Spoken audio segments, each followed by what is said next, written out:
doing? So this is pretty exciting. For those of you who don't know me, my name is McKeithan Valentine. And yes, my mom, I don't know what she was thinking. Shout out, Mom, but boy, you gave me a crazy name. That's honestly like the first thing that customers say whenever I go into their door.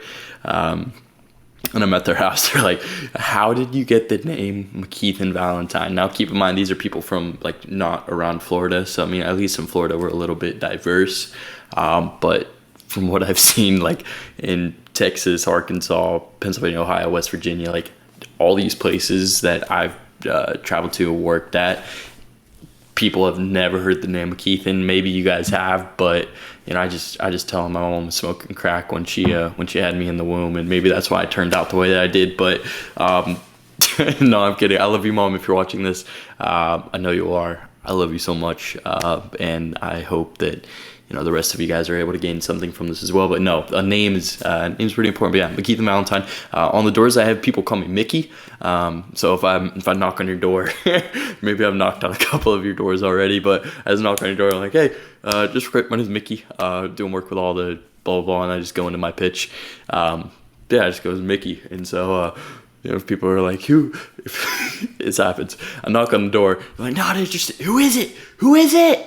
And they don't see me. They don't come outside, peek their head open the door a little bit. But I'll just be like, it's Mickey. It's Mickey. And they're like, who? I'm like, it's Mickey. And they're like, who? And I just keep saying, it's Mickey. And my boys can testify. Like whenever I knock with them, they know that I had to do that. Like you're like. How can you be mad at a kid, named Mickey showing up to your door, and trying to sell you something? But that's the thing. I really do believe that I have the best and the coolest job out there in the entire world. I look at the other opportunities and the traditional path that people take, which is right out of high school. They go into college, and they are told that if they go to college and they get a do good in school and they get a degree, that they'll be able to find a job that pays well, and with that job that they'll be able to live a happy life and have all their needs met, and have a good retirement and live comfortably. Frankly, that I never bought into that idea. I mean, maybe a little bit. I think all of us are kind of pushed on that idea a little bit, but from the beginning, I kind of knew that was kind of all that there was a better path. Not that it was a sham or just a big hoax bureaucracy, but I knew that there was a better path. And while I would be taking that different path and going up here, like, I don't need college for what I want to do in my life.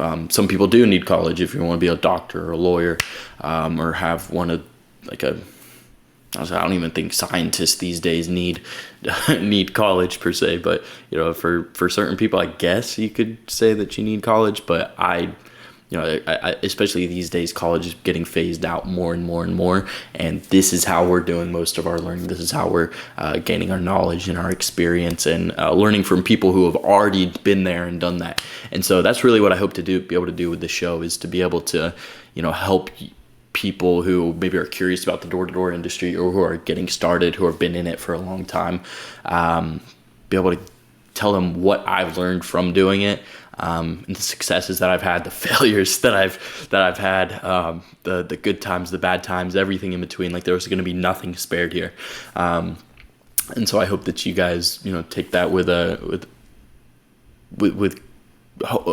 least hope that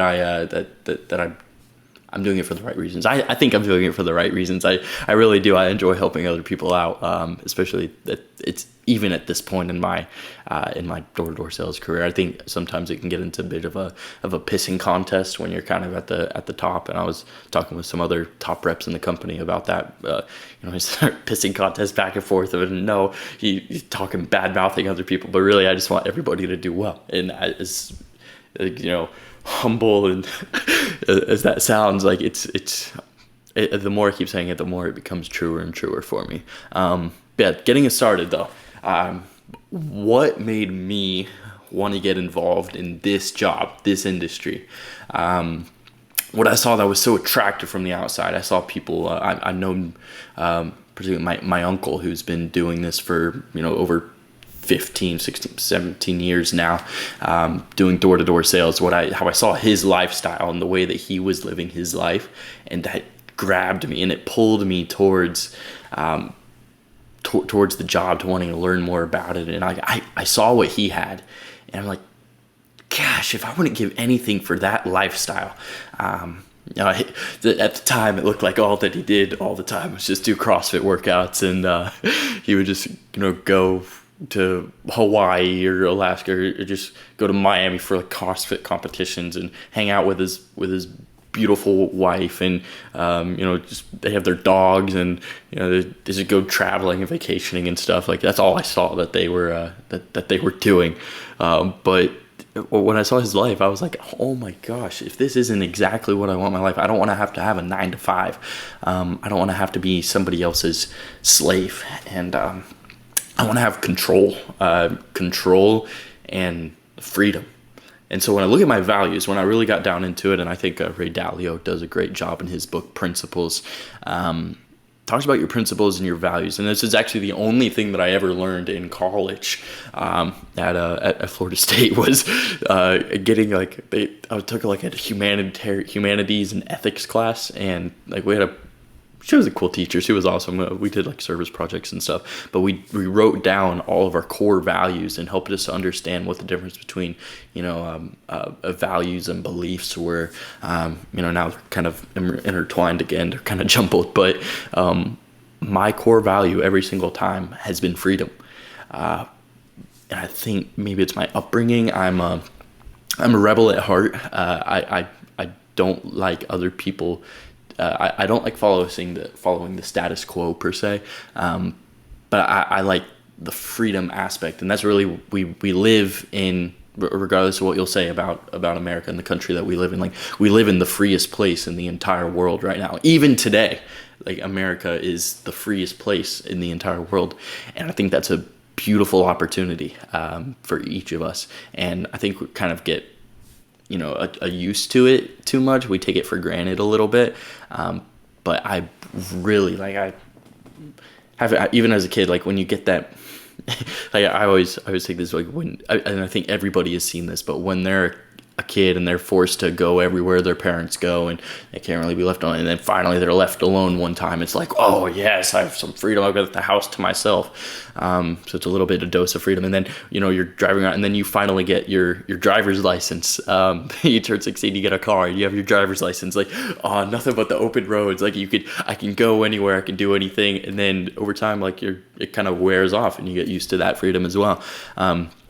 Something with this job, though, is I love the freedom that comes with it. I only work when I want to work. And most of the time, it's over the summer. It's a summer sales job. That's the prime time. So I don't have to work necessarily over the summer. At this point in my career, like, I could literally just quit it all and just work, 1 or 2 days a week, and I would have all my needs met, and that'd be cool. It'd be awesome. I'd have enough money. Don't get me wrong, but there's a bigger thing. And so I work over the summer, and I go hard for those 4 or 5 months. I go hard. I beat it down, and I test myself, and I push myself to the limit every single year, and I try to stretch myself a little bit more.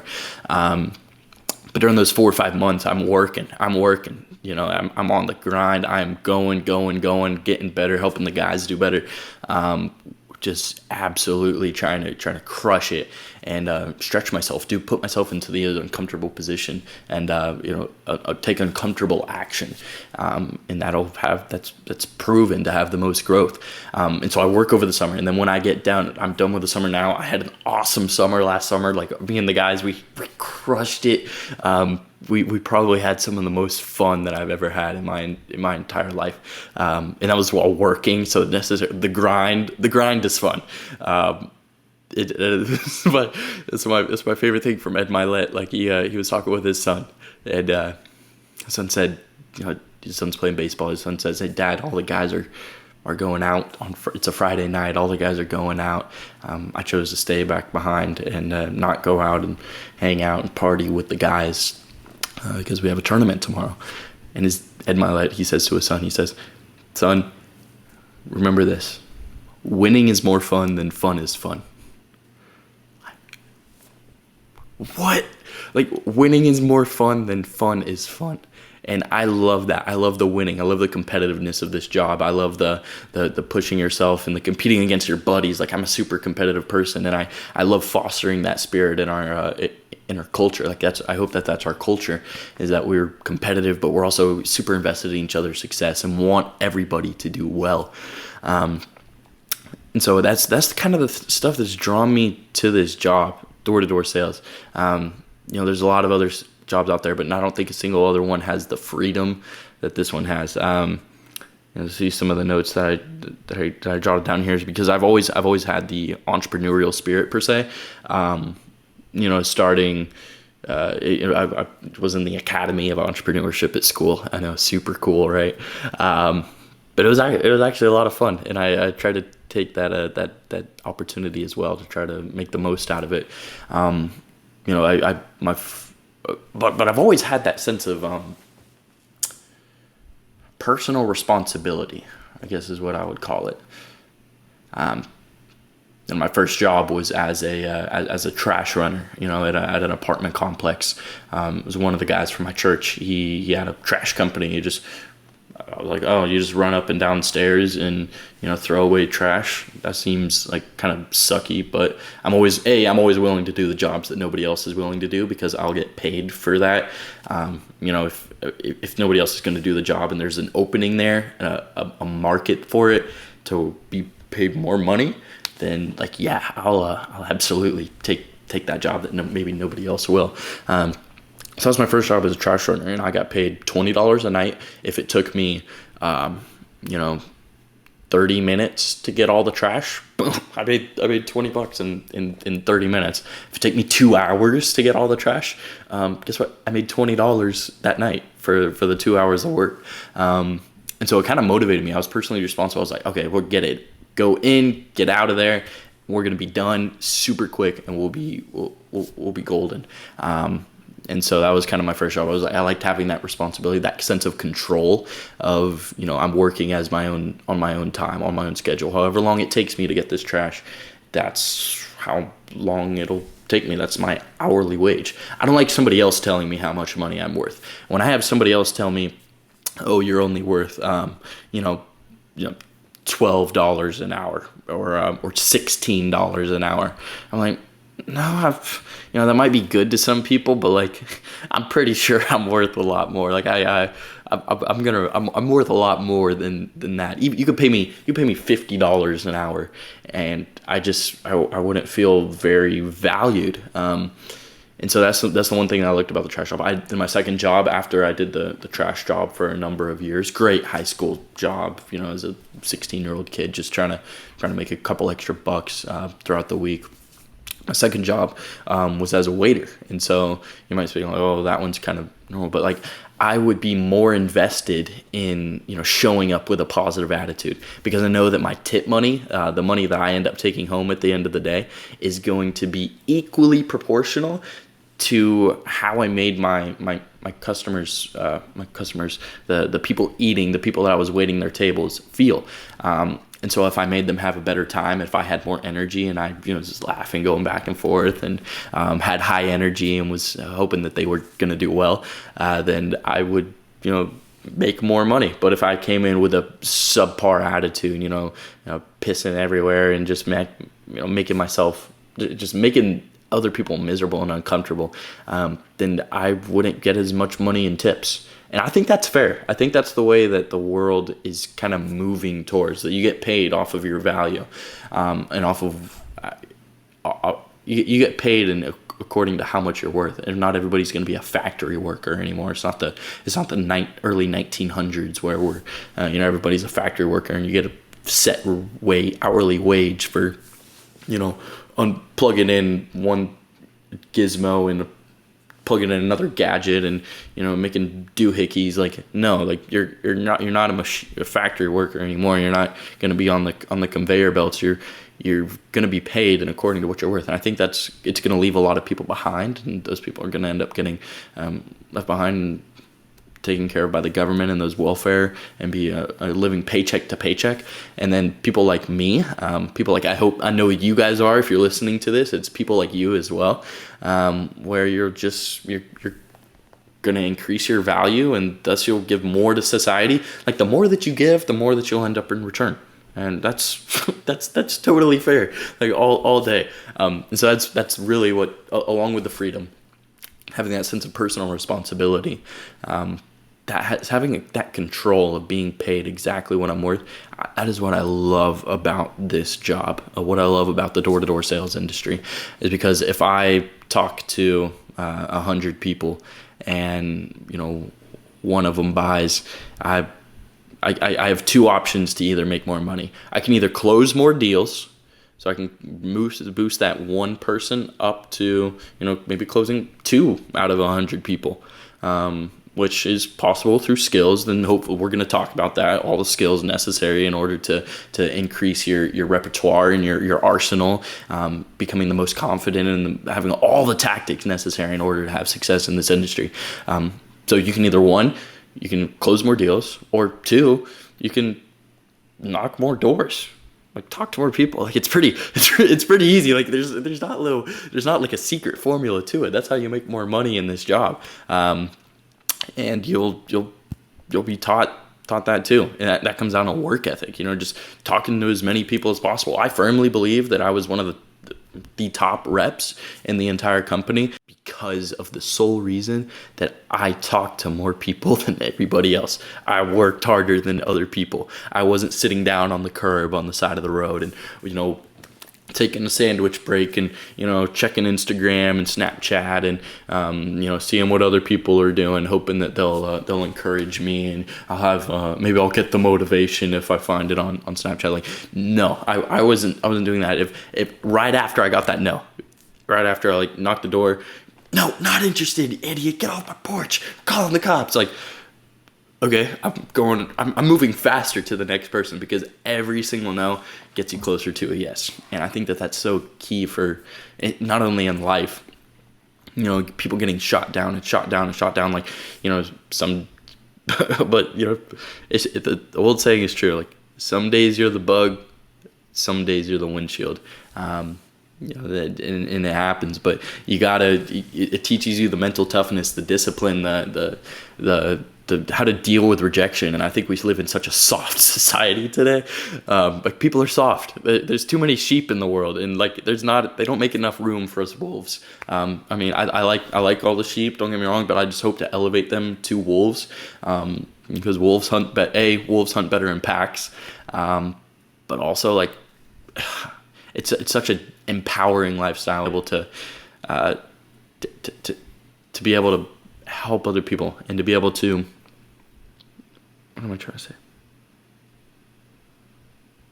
Such an empowering lifestyle, being a top producer, being able to make the world what it is rather than being made of the world. So yeah, always had the entrepreneurial spirit, lacked the structure and discipline to start my own business. That was another thing in high school. I always wanted to start my own business. I think a lot of us do want to start our own businesses at some point. Or at least I've always kind of wanted to start my own business. I was like, where do I get started though? I don't know what to do. I don't have a product at all. And I think that's what this job has given me, is that structure of a routine, that discipline, getting me in the schedule of just being told. I like being told what to do, but then I like taking it and making it my own. And so having that sense of guidance and direction, not having to fall on my face entirely, but being able to have good mentors and leaders around me who have been there and done that, who I can learn from and save me the expense of falling on my face and then getting back up again and doing it that way. But yeah, the job provides structure. Like if you come, you really just need these two things on the job. And this is what we tell all the recruits who come with us. But you gotta be able to work hard.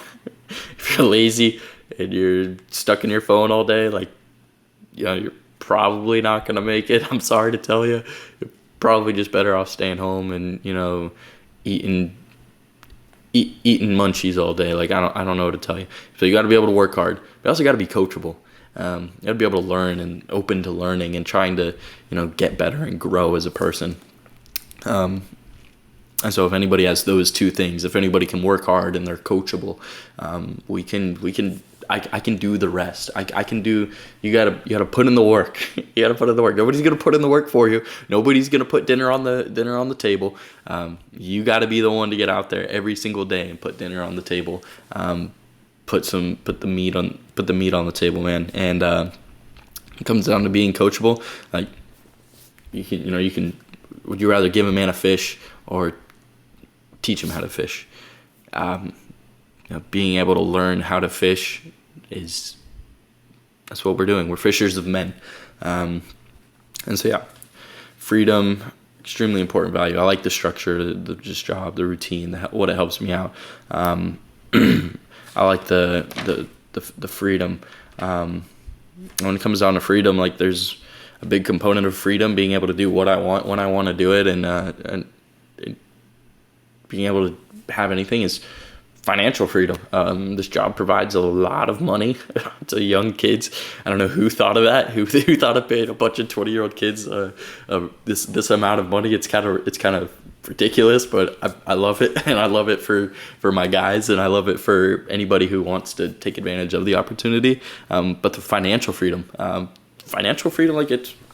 I'm not saying money buys happiness. By all means, you see it all the time, like billionaires who are completely miserable, and they just hate their lives, and they end up living disempowered lives. You got all the time, like, the millionaire rock star who has all these raving fans, and they end up committing suicide because it was never enough. The money is never going to be enough. So money never buys happiness, but it can solve a lot of the problems that come with life. And so, let somebody else deal with those problems. I'm going to have bigger and better problems to deal with. The homeless man on the side of the homeless man down at the liquor store, he's got money problems, but Warren Buffett's also got money problems. The thing is, Warren Buffett just has better money problems than the homeless man down at the liquor store.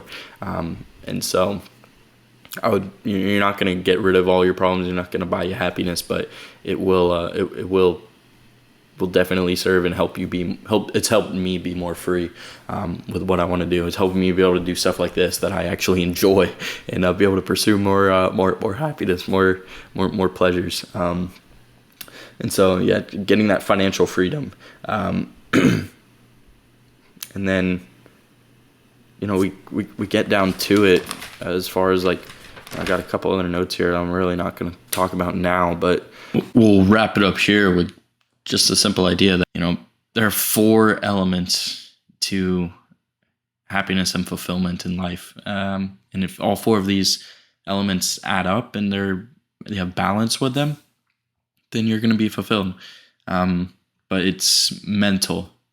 It's that's your learning. It's your growth. It's your mindset. Focus on that. Another one is physical. It's your physical health. What you're putting into your body, your health, your physical activity, your diet. That's extremely important. Then we get into emotional, and that's your relationships with your family and with your friends, and with if you have a spouse or a significant other, a boyfriend, girlfriend.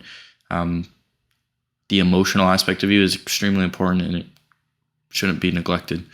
And then the last one, I'm not saying any of these are more important than the other, but this one is one that I've recently had to find for myself, is just the spirituality. It's your relationship with the universe and with the energies around you, with a higher power. I'm saying you have to believe that there is a God, but you better know what you believe. And so if there's a God, you better believe in him and follow him with all that you do. And if you don't think that there's a God, have a good explanation for it and know for yourself for sure. So yeah, be mentally in order, be physically in order, be emotionally in order, and be spiritually in order. Those are Those are the 4 things. And so that's what we'll be covering on this podcast as well. Just how to be a more happy and whole person. And so we're going to end the podcast here. I want to say thank you guys all for listening to the show this far, but I have one question for you guys as a little going away, and we're going to do this every week. But this week's question is, if you knew the secret to happiness, to fulfillment, if you knew it, would you keep it for yourself, or would you share it to every single person that you came into contact with? And so that's the question. I think it's a pretty easy answer there. But one last thing before we go, for those of you who guys, I know that you're watching this and you're listening. If you have gained something from it, and if considering that you've listened all the way to the end now, I will say that you probably have gained something from it. Just share the show. This stuff is free. This stuff is going to be free forever. I'm not going to ever charge anybody for this content, but there is a fee.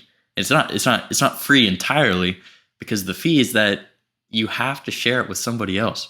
I just asked you the question, was if you knew the secret to happiness and to life and to fulfillment, would you keep it for yourself, or would you share it? Like, this is your opportunity to get on with this journey, to help other people. If you feel like this helped you, then maybe it can help somebody else as well. And so share the show.